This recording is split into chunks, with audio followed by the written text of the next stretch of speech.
शाहीन शाह अफरीदी भाई अपनी बात का पक्का निकला बंदा। वो उसने कहा था कि भाई सेमीफाइनल में मिलेंगे हम तुम्हें, तुमने हमें हरा तो दिया। कराची किंग्स वालों ने जब पिछला मैच हराया, नियाजी ने फुल, मैं कहता हूँ बाजुएं शाजुएं चढ़ाई थी। नियाजी की यार वो तगड़ी इनिंग है, वो हम मानते हैं। उस पूरे पीएसएल में नियाजी की सिर्फ और सिर्फ एक वही इनिंग थी जो कि मैच विनिंग इनिंग, उसके अलावा उस बंदे की हमें कोई परफॉर्मेंस नजर नहीं आई। लेकिन लाहौर कलंदर भाई, Shaheen Shah Afridi man on is bird. अंदर लाहौर और कराची, ये मतलब पीएसएल की सबसे बड़ी राइवलरी और सबसे बड़ा मैच, चाहे वो लीग मैचेस में हो चाहे वो नॉकआउट्स में आ जाए। आज तो वैसे नॉकआउट मैच था, लेकिन ये सबसे बड़ा मैच है पीएसएल का, क्योंकि लाहौर कराची की जो राइवलरी है ना वो भाई नेक्स्ट लेवल है। क्योंकि दोनों तरफ से जो जो शायकीन है देखने वाले, वो ऐसे अपने आप को फील कराते हैं जैसे कि इंडिया पाकिस्तान मैच हो रहा हो, यानी इस तरह का फील आता है। और क्रिकेट का यही मज़ा है, लीग क्रिकेट का यही मज़ा है, जब दोनों टीम्स की जो सपोर्टर्स हैं वो इस तरह से अपनी टीम को सपोर्ट करेंगे, अगली टीम को ऐसे समझेंगे भाई नहीं यार पीएसएल में आप हमारे कुछ भी नहीं लगते, पीएसएल के बाद मिलेंगे हम।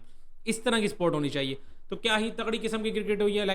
जितना अच्छा मैच हुआ है उसी तरह ही घटिया किस्म की फील्डिंग भी हुई है और काफ़ी घटिया किस्म के डिसीजंस भी हुए हैं। इन सब पे बात करते हैं। और डेविड वार्नर की शक्ल भी देखने वाली थी भाई साहब। वो बंदा, उसको समझ नहीं आ रही थी कि यार मैं कहाँ आ गया हूँ, किस प्लेनेट पे आ गया हूँ, किस लीग में खेल रहा हूँ, किन प्लेयर्स के खिलाफ खेल, किन प्लेयर्स को मुझे झेलना पड़ रहा है। ये सारी बातें भाई डेविड वार्नर के चेहरे पे साफ आया थी, साफ नजर आ रहा था कि यार वो बंदा बेचारा फंस गया। उस बंदे को समझ नहीं आ रही कि यार मैं इस दुनिया से कैसे निकलूँ। अब कराची किंग्स भाई, लास्ट मैच में मैं यही कह रहा था, लास्ट जब कराची किंग्स पहले डेविड वार्नर ने टॉस जीत के पहले बॉलिंग कर ली थी और चेज में फिर चेज नहीं हुआ था, मैं यही कह रहा था कि वो गलत डिसीजन था। आज भाई साहब पहले बैटिंग कर लिया, फिर भी ऐसे लग रहा था गलत डिसीजन है, क्योंकि इन्होंने स्टार्ट में जो इनके रन थे वो थोड़े कम किए हैं। एटलीस्ट 20 से 25 रन तो उन्होंने कम किए ही किए हैं। वो जो बीच के ओवर्स आए हैं ना, बीच में मोहम्मद नईम ने जो 3 ओवर्स डाले हैं, एक तो शाहीन शाह अफरीदी ने नया गैम्पल खेल दिया, आज मोहम्मद नईम से ओवर करवा दिए, और उस लड़के ने भी अच्छी बॉलिंग कर दी है। मेरा ख्याल है 3 ओवर्स में को 15 रन खाए हैं उसने। और वो जो बीच का पीरियड था ना, वो जो टाइम पीरियड था, उसमें सारा मैच मैं कहता हूँ थोड़ा सा वापस आ गया था लाहौर कलंदर के हाथ में। अदरवाइज स्टार्ट उन्होंने अच्छा खासा दे दिया था। ऑल दो आउट भी हो चुके थे कराची किंग्स के, लेकिन डेविड वार्नर क्योंकि एक एंड पे खड़े हुए थे, और जो 15वें ओवर में मेरा ख्याल है जाके जो डेविड वार्नर आउट हुए मोहम्मद नईम के ओवर में, अगर तो वो ना होता, वो शायद ये जो 190-91 रन हुए हैं, ये 190-91 से मैं कहता हूँ 220-25 प्लस भी आराम से हो जाने थे अगर डेविड वार्नर खड़ा रहता तो। वैसे ओवरऑल देखा जाए तो लाहौर की फील्डिंग किसी खाते की नहीं थी। लगता नहीं था कि भाई जिस हिसाब की उन्होंने फील्डिंग की है, कहीं से भी वो डिजर्विंग नहीं लग रहे थे कि वो ये मैच जीतेंगे, और जीतना चाहिए भी, क्योंकि जितनी घटिया फील्डिंग की है। वैसे ओवरऑल देखा जाए तो पूरे पीएसएल में सारी टीम्स ने इस तरह की फील्डिंग की है। अब्दुल्ला शफीक का जो कैच जेम्स विंस ने किया है बैकफुट पे भागते हुए, उस बंदे ने वो बहुत तगड़ा कैच कर लिया। अदरवाइज वो जो इजी कैच पहले आमिर जमाल ने छोड़ा है, जो कि हसन अली का अग्रेशन साहब बता रहे थे कि भाई क्या कर रहा है भाई तू। अब्दुल्ला शफीक ने भी आज बहुत तगड़ी बैटिंग की है। इस पीएसएल में अब्दुल्ला शफीक की तीसरी 50 हुई है, और पूरी की पूरी इनिंग में कोई एक शॉट, जो एक मेरा ख्याल है वो जो कैच छूटा है आमिर जमाल वाला, उस शॉट के अलावा एक शॉट बता दो जो उस बंदे ने गलत खेली है। स्टार्ट में आता है सुकून से अपने सिंगल डबल, डॉट बॉल्स भी आती हैं बीच में, डॉट बॉल्स भी आती हैं 2-4, लेकिन भाई वो उनको मेंटेन करते रहता है। जो स्टार्ट की 5-6 बॉलें होती हैं, 7-8 बॉलें होती हैं, वो तो भाई वो सुकून से लेता है, उसमें सिंगल डबल्स लेने की कोशिश करता है। हाँ ठीक है, कोई अच्छा टाइम हो गया, बॉल बैट बॉल मिल गई, उसमें शॉट आ गया तो ठीक है। अदरवाइज मैंने उसका गेम प्लान यही देखा कि वो पहले 5-7 बॉलें सुकून से आगे सिंगल डबल्स लेने की कोशिश करता है, स्ट्राइक रोटेट करने की कोशिश करता है, क्योंकि उसकी गेम इसी तरह की है। लेकिन जो सारे कहते थे भाई वो टेस्ट प्लेयर है, उसको टीम में किस लिए डाल दिया। शाहिद अफरीदी ने भी एक दफ़ा कह दिया था कि भाई वो टेस्ट प्लेयर है, कुछ प्लेयरों को टेस्ट में ही रहने दिया करो, T20 फॉर्मेट में ला के उनको मजीद उनकी टेस्ट गेम भी ना खराब किया करो। उसने शो कराया कि भाई मेरे में एबिलिटीज़ हैं और मैं खेल सकता हूँ ये, और क्या ही कमाल की शॉट्स लगाई हैं उसने यार। मतलब स्पिनर को डाउन द ग्राउंड निकल के छक्के मारने हो, खड़ के छक्के मारने हो, फास्ट बॉलर्स को खड़ के छक्के मारने हो, और फास्ट बॉलर को टाइम, जो एक मीर हमजा को इसने शॉट मारा, आपने अगर मैच देखा होगा मीर हमजा को जो इसने एक कट शॉट मारा है ना, मैं कहता हूँ लब हो गया उस शॉट पे, मज़ा नहीं आ गया वो शॉट देखे।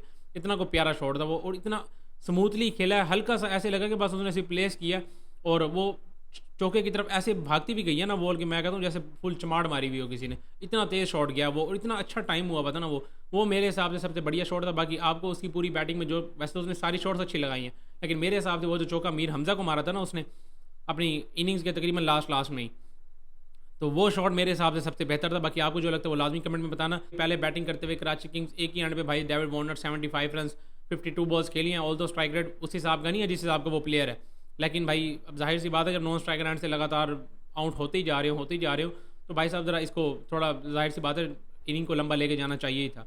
टीम साइफर जल्दी आउट हो जाते हैं, आज 16 ही बॉल्स खेलते हैं। जेम्स विंस जल्दी आउट हो जाता है। साथ बेग, ये हमारा इमर्जिंग प्लेयर जो है, ये भाई साहब इसने पिछले मैच में कैच भी छोड़ा था, और उस टाइम पे जो डेविड वार्नर की शक्ल थी वो देखने वाली थी कि भाई यार ये क्या करूँ मैं अब, इसका मैं कर भी क्या सकता हूँ। नियाजी साहब आज फिर जल्दी आउट हो गए हैं। पिछले मैच में लाहौर को ठीक ठाक मैं कहता हूँ पेला था इस बंदे ने, और आज भाई साहब इरफान खान यार जल्दी आउट हो गए। खुशदिल शाह नीचे से आ गई, इसने थोड़े से 14 बॉल्स पे 27 रन खेले हैं। ओवरऑल देखा जाए तो डेविड वार्नर के अलावा किसी बंदे से ही रन नहीं हुए, तो वो अपनी जगह पे सही खेल रहा था। मैं ज़रा थोड़ा गेम को लेके चलता हूँ और फिर लास्ट में मारूंगा। ऐसे ही काम जब बाबर आजम करते तो सारे उसको सेल्फिश कहते हैं, भाई वो सेल्फिश खेलता है। भाई उधर भी यही सीन होता है कि दूसरे एंड से टीम लगी भी होती है सारी, कोई खड़ी नहीं रहा होता। यही काम जब बाबर कर ले तो उसको सारे सेल्फिश कहते हैं। शाहीन शाह अफरीदी की बॉलिंग पे नजर डालें तो 4 ओवर्स में 47 रन खाए हैं, 2 आउट किए बंदे ने, लेकिन 12 की इकॉनमी, ऑलमोस्ट 12 की इकॉनमी के साथ बंदे ने रन खाए हैं। तो इसका अजीब ही हिसाब किताब चल रहा है। और अभी फिलहाल T20 साइड में भी नहीं है बांग्लादेश के खिलाफ। हारिस रऊफ देख ले तो 4 ओवर्स में 35 रन और 3 आउट भी किए हैं। इस बंदे ने अच्छी बॉलिंग की आज, और कराची के खिलाफ वैसे भी इसका रिकॉर्ड अच्छा है। कराची के खिलाफ इसको इसमें अजीब ही किस्म की रूह आ जाती है और ये ठीक ठाक तगड़ी किस्म की बॉलिंग करता है। मोहम्मद नईम से जो बीच में ये जो गैम्बल मारा ना शाहीन ने, ये काम कर गया। 3 ओवर्स में 15 रन दिए, 1 आउट भी कर गया। पहले भी बैटिंग करते हुए कराची किंग्स जाहिर सी बात है 190 रन पे निपट जाती है सारी, और फिर बैटिंग पे आ रहा था जी फ़खर जमान और मोहम्मद नईम आज जाहिर सी बात है रन नहीं हुए। ओवरऑल देखा जाए तो उसकी परफॉर्मेंस ठीक ठाक रही है, और लाहौर कलंदर्स ने सपोर्ट भी उसको बड़ा तगड़ा किया। तो आज बैटिंग में नहीं लेकिन बॉलिंग में फिर भी कुछ कर गया। फ़खर जमान 47 रन 28 बॉल्स पे, तो ये भी ठीक ठाक ही रह गया। फ़खर जमान भी अच्छा खेल गया। उसके बाद आ रहा था जी मेन इनिंग्स जो है Abdullah Shafique, one down position पे आके जो एक मेन कैरेक्टर होता है ना, जिसने इनिंग को बिल्ड करना होता है, इनिंग्स को लेके चलना होता है, उस हिसाब से बारी खेली है। सिर्फ और सिर्फ मैं यही कहूँगा, तो आपको पता है फिर हम हैं पाकिस्तानी ना शुक्रिया वहाँ में, हम जितना मर्जी आप अच्छा कर लें, हमने फिर यही कहना। अब जैसे हम सारे यही कह रहे हैं यार काश फिनिश कर जाता, काश ये आज मैच फिनिश करके जाता तो मज़ा ही आ रहा था। और जिस तरह की ये बैटिंग कर रहा था इसको फिनिश करके ही जाना चाहिए था।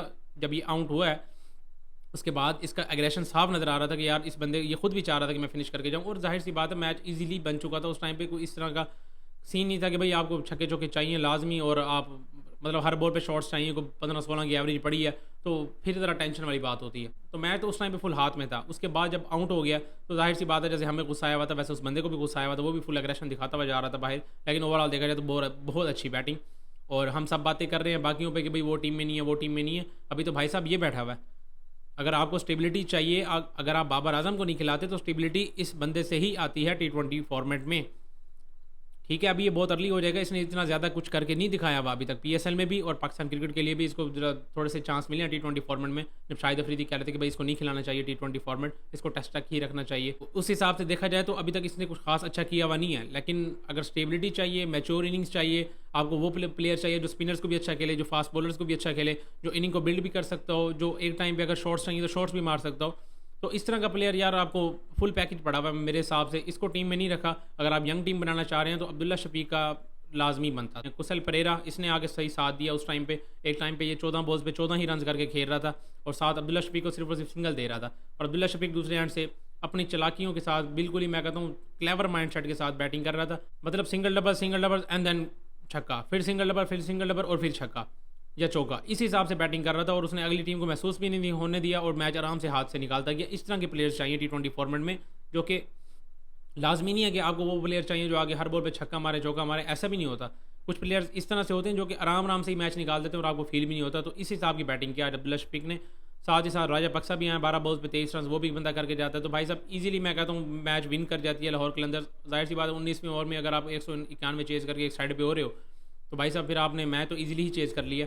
और अभी ये अब्दुल्ला शफीक जल्दी आउट होने की वजह से थोड़ा मैच आगे चला गया, वरना ये बहुत पहले ही खत्म हो जाना चाहिए था। अगर भाई क्राउड की बात करें तो भाई साहब अब आपको फील होगी कि भाई बाबर आजम क्या चीज़ है पाकिस्तान क्रिकेट में। उसका अगर लीग मैच भी हो तो भैंस की आंख, इस तरह से क्राउड पे क्राउड चढ़ा पड़ा होता है कि समय से काम बाहर है कि पूरा का पूरा लाहौर स्टेडियम भरा पड़ा होता है। जिस भी ग्राउंड में मर्जी चला जाए, चाहे पिंडी में चला जाए, मुल्तान चला जाए, इवन कि कराची में भी बिल्कुल खाली पड़ा होता है ग्राउंड नॉर्मल मैचेस में। लेकिन जब बाबर आजम वहाँ चला जाए तो उधर भी ठीक ठाक क्राउड आया हुआ होता है। तो ये है जी बाबर आजम की ब्रांड वैल्यू इस टाइम पे। और आपने उसको बांग्लादेश सीरीज़ में नहीं रखा। बहुत सारे भी ये भी बातें कर रहे हैं PCB को ही नुकसान होगा, व्यूअरशिप नहीं आएगी, फलां पता नहीं किस हिसाब से बातें कर रहे हैं। सारा कुछ है, ये सारी चीज़ें अलग हैं। ये तो भाई हमें PSL ने बारहा बताया, हर मैच में बताया। और अब जो कि नॉकआउट्स मैचेस चल रहे हैं, आज कराची और लाहौर का मैच है, इतना बड़ा मैच था PSL की। मैं कहता हूँ PSL में सबसे बड़ा मैच होता ही लाहौर कराची का, क्योंकि जिस तरह के उनके सपोर्टर्स हैं और लाहौर में ही मैच हो, उसके बावजूद इतना मैं कहता हूँ उस तरह का क्राउड नहीं था जैसा कि होना चाहिए था। इससे ज़्यादा क्राउड तो बाबर आजम की नॉर्मल लीग मैच में हो जाता है यार, जितना इन्होंने नॉकआउट मैच में रखा हुआ था। और आज लाहौर कराची का डू एंड डाई मैच था। अब जरा यहाँ से अंदाज़ा लगाएं कि आज लाहौर कराची का डू एंड डाई मैच है। मतलब जिसने भी हारना था उसने बाहर ही हो जाना था। जैसे कि अब कराची बाहर हो चुकी है तो लाहौर के सपोर्टर तो एटलीस्ट आते वहाँ पे लाहौर को सपोर्ट करने के लिए। इसी बात है इस्लामाबाद यूनाइटेड और लाहौर कलंदर का फिर मैच पड़ा हुआ है। ये तो अब एक ऑफिशियल सेमीफाइनल हो गया ना। पहले तो एलिमिनेटर्स चल रहे थे कि भाई जाहिर सी बात है यहाँ से जीतेंगे और उसके बाद फिर का असल सेमीफाइनल होगा। और अब जो असल सेमीफाइनल, जो ऑफिशियल सेमीफाइनल है, इसमें से जाहिर सी बात है जो टीम जीतेगी वो कोयटा ग्लैडिएटर्स के साथ फाइनल खेलेगी। कि आप अपनी अपनी टीम को सपोर्ट करें और लाजमी बताएं कि आप किस टीम को सपोर्ट कर रहे हैं, लाहौर को सपोर्ट कर रहे हैं, इस्लामाबाद यूनाइटेड को सपोर्ट कर रहे हैं आज के मैच में, और या आप कोयटा ग्लैडिएटर्स के फ़ैन हैं जो कि ऑलरेडी बैठी हुई है भाई मोहम्मद आमरी की टीम। तो ये लाजमी कमेंट में शेयर करें और आज का मैच बताएं कि कौन जीतेगा, इस्लामाबाद यूनाइटेड और लाहौर कलंदर्स। मेरे हिसाब से अगर मैं हिसाब किताब लगाऊं तो मैं थोड़ा चांस दूंगा लाहौर कलंदर को, क्योंकि उसमें जाहिर सी बात है मेरा फेवरेट प्लेयर अब्दुल्ला शफीक भी है, क्योंकि जब जाहिर सी बात है बाबर आजम की टीम बाहर हो गई थी। बाकी इस वीडियो में इतना ही यार, मिलते हैं नेक्स्ट वीडियो में।